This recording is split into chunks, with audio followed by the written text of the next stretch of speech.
네, 시청자 여러분, 구독자 여러분, 안녕하십니까. 신성하게 역사 이야기, 아하, 그렇구나 시간입니다. 제 동영상 퀄리티가 아직 좋지도 않고, 전문적인 편집도 없는 상태에서 제 동영상을 봐주시는 분들에게는 항상 감사의 말씀을 드리고요. 1,000원, 2,000원 후원해 주시는 분들에게도 대단한 감사의 말씀을 드리면서 오늘 이제 주제를 말씀드리겠습니다.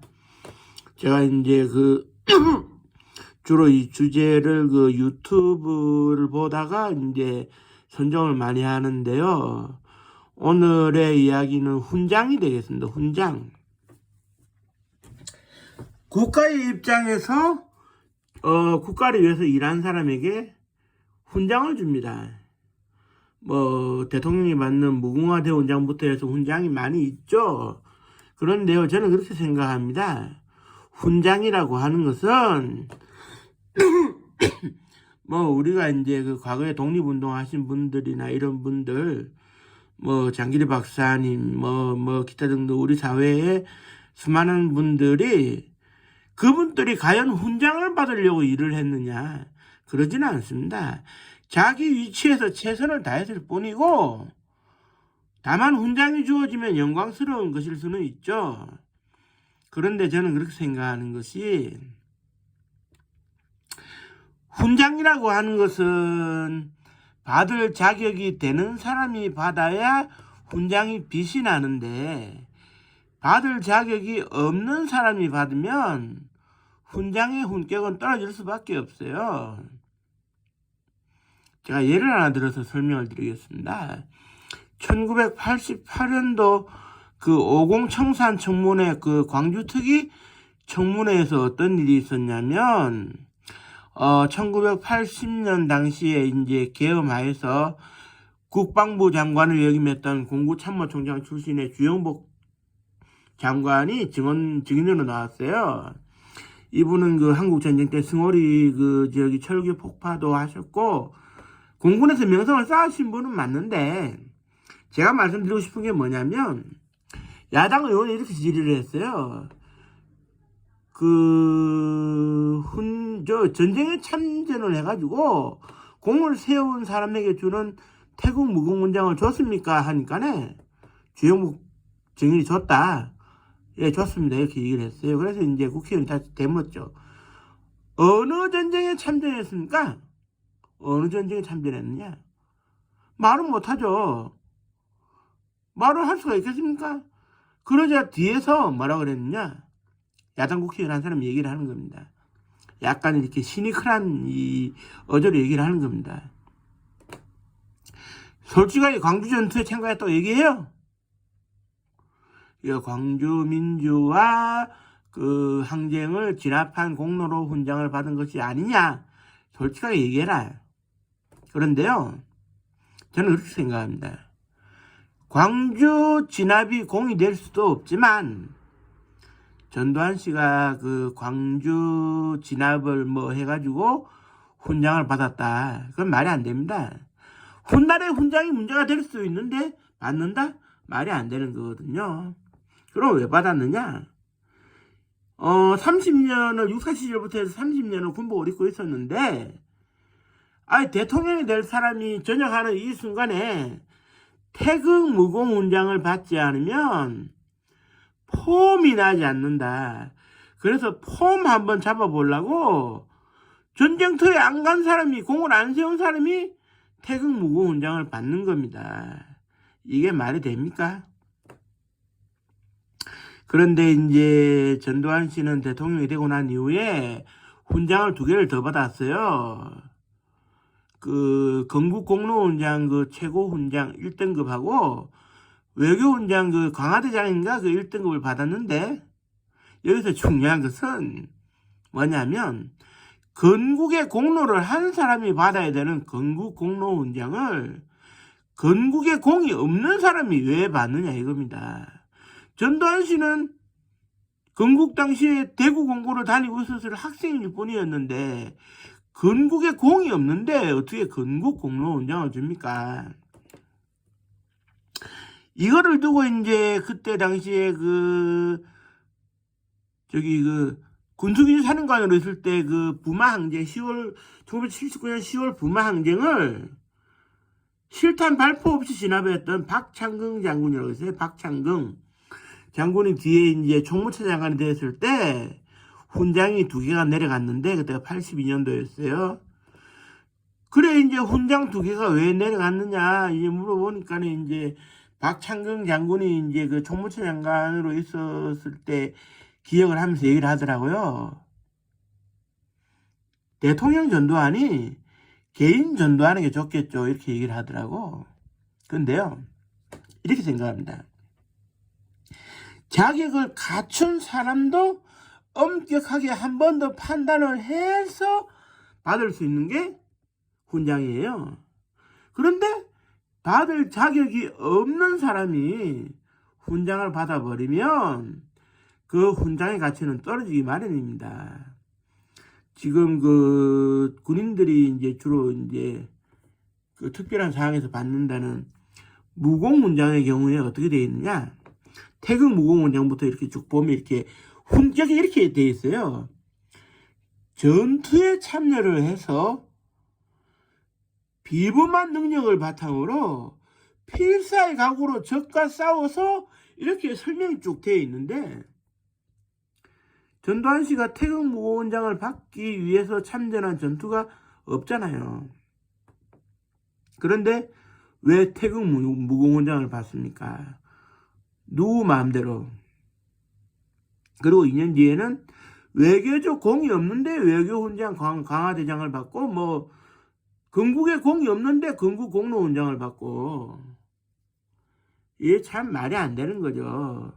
그래 이제 자기 혼자 받기가 미안하니까 1980년도에 수십 개의 훈장을 남발했는데 그것도 이희성 참모총장이라든지 노태우 장군이라든지 하는 사람들에게 자기하고 동급의 훈장을 주기가 좀 불편하니까 너희들은 한 등급 낮은 을지 무공훈장을 받아라.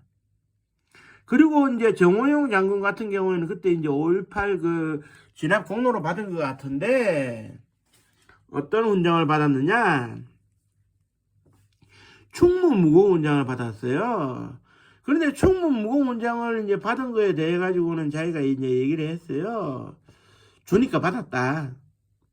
그런데 돌아서서 뭐라 그랬느냐? 아니 장군이면 을지 무공훈장 정도는 줘야지. 충무 무공훈장은 영광급들이 받는 거 아니냐 이렇게 불평불만을 했어요. 그런데 그것도 따지고 보면 문제가 있거든요. 5.18 진압의 실질적인 현장 책임자가 전라남북도 지역의 계엄 분수장이었던 전투병과 교육사령부 사령관이었어요. 그래 이제 처음에는 이제 6.48기에 윤흥정 장군이라고 12.12 군사 반란 당시에 구공수단장이었던 윤흥기 장군의 친형 대신은 윤흥정 장군이 한 3일 맞다가 시민들과 타협을 해버리면서 경질이 돼요. 경질이었는지 정확하게 알 수가 없어요. 바로 이제 5월 21일 날 장관으로 입각하는 해프닝이 있었기 때문에. 그리고 이제 뒤따라 내려온 사람이 이제 서준열 육군종합행정학교장 640기 그 사람이 이제 육군종합행정학교장으로 있으면서 전남북 계엄분소장을 대리를 했었는데 이렇게 보셔야 됩니다. 진압에 결정적인 공이 있었고 광주도청 함락작전을 주도했다고 알려진 서준열 장군은 훈장을 받지 못했는데 옆에서 아무것도 안 하고 얼쩡거린 정호영 장군은 훈장을 받았단 말입니다. 그리고 정호영 장군은 주니까 받았다고 했어요. 그러면 5.18 진압에 공이 있었기 때문에 받은 거 아니겠습니까? 5.18에 진압이 하려고 했기 때문에 받은 거 아니겠습니까? 그런데 5.18 진압이 뭡니까? 결국 국민들을 학살해가지고 받은 훈장이 그게 훈장입니까? 말이 안 되는 거죠. 적군하고 싸워서 나라를 지켰을 때 받아야 될 무공훈장을, 거기에다가 또 이 사람들 30년 이상 군생활하면 보국훈장을 주는데요. 이 보국훈장에 대해서 조금 얘기를 해야 될 것 같아요. 1979년도 12월 12일 군사반란 당시에 특전사령관의 비서실장이었던 김호랑 소령은 베레타 권총에 실탄 7발을 장착하고 계엄군과 맞서 싸웠어요. 마지막 순간에 그 김충립 소령이라고 그 특전사령부 보안반장이 중과부적이니 포기하시오. 권유를 했는데 나는 끝까지 사령관을 지키겠다.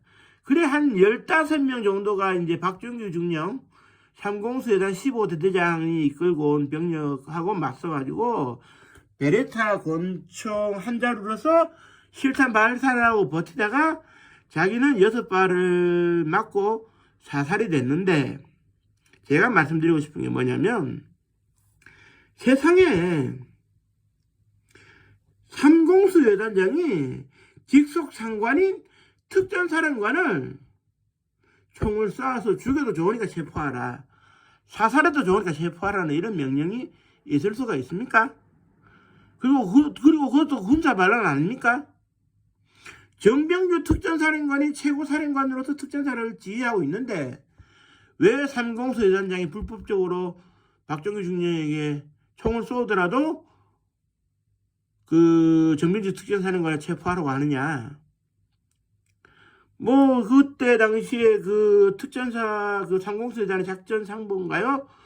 전투 상보 그 보니까 이제 그 사살했다, 저항해서 사살했다 그러는데 거기 내용이 뭐라고 나와 있었냐면 김호랑 소령이 먼저 총을 쏴서 박정규 중령 일행이 반사신경으로 총을 쏘지 않을 수가 없었다고 얘기를 하는데요. 문제는 이렇습니다. 특전사령관을 체포하러 오는 병력이 반란군인데 반란군에 맞서서 총을 먼저 쏴야지. 그 반란군이 오면은 예 사령관님 그거 체포해 가십시오. 이게 비서실장이 아니잖아요. 누가 먼저 총을 쏘았느냐가 중요한 게 아닙니다. 누가 반란군이냐가 중요한 겁니다. 누가 반란군이냐. 그런데 사령관을 지키기 위해서 실탄 6발을 맞고 사살당한 육사에 육군생활학교 다닐 때 평생을 배웠는 가르침. 우리는 안일한 불의의 길보다 험난한 정의의 길을 택한다고 했는데 진짜 육사에서 가르친 대로